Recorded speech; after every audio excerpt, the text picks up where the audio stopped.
২৪-এর গণঅভ্যুত্থানের পর মানুষের মনোজগতে বিশেষ করে তরুণ সমাজের ভিতরে যে পরিবর্তনটা এসেছে সেই পরিবর্তনের কতটুকু শহীদ রাষ্ট্রপতি জিয়াউর রহমানের হাতে গড়া দল বিএনপি ধারণ করতে পেরেছে সেই আলোকে আমি আজকে একটু কথা বলতে চাচ্ছি। আপনারা দেখেন ৭১ থেকে ২০২৪ এই ৫৪ বছর বাংলাদেশে যে রাজনীতিটা হয়েছে সেই রাজনীতিটা ছিল আপনার বিভাজনের রাজনীতি, ঐক্যের রাজনীতি না।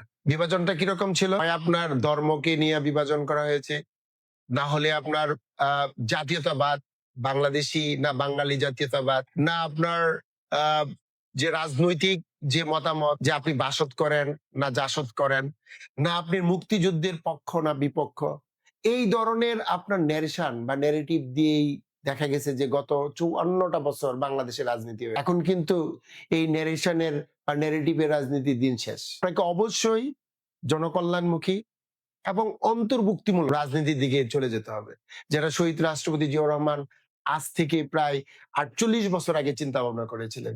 সমন্বয়ের রাজনীতি এবং উৎপাদনের রাজনীতি। আপনাকে সমন্বয়ের রাজনীতির দিকে যেতে হবে এবং উৎপাদনের রাজনীতির দিকে যেতে হবে, এবং সেই কাজটা করার জন্যই আসুন আমরা সবাই বিএনপির ভারপ্রাপ্ত চেয়ারম্যান জনাব তারেক রহমানের হাতকে শক্তিশালী করি।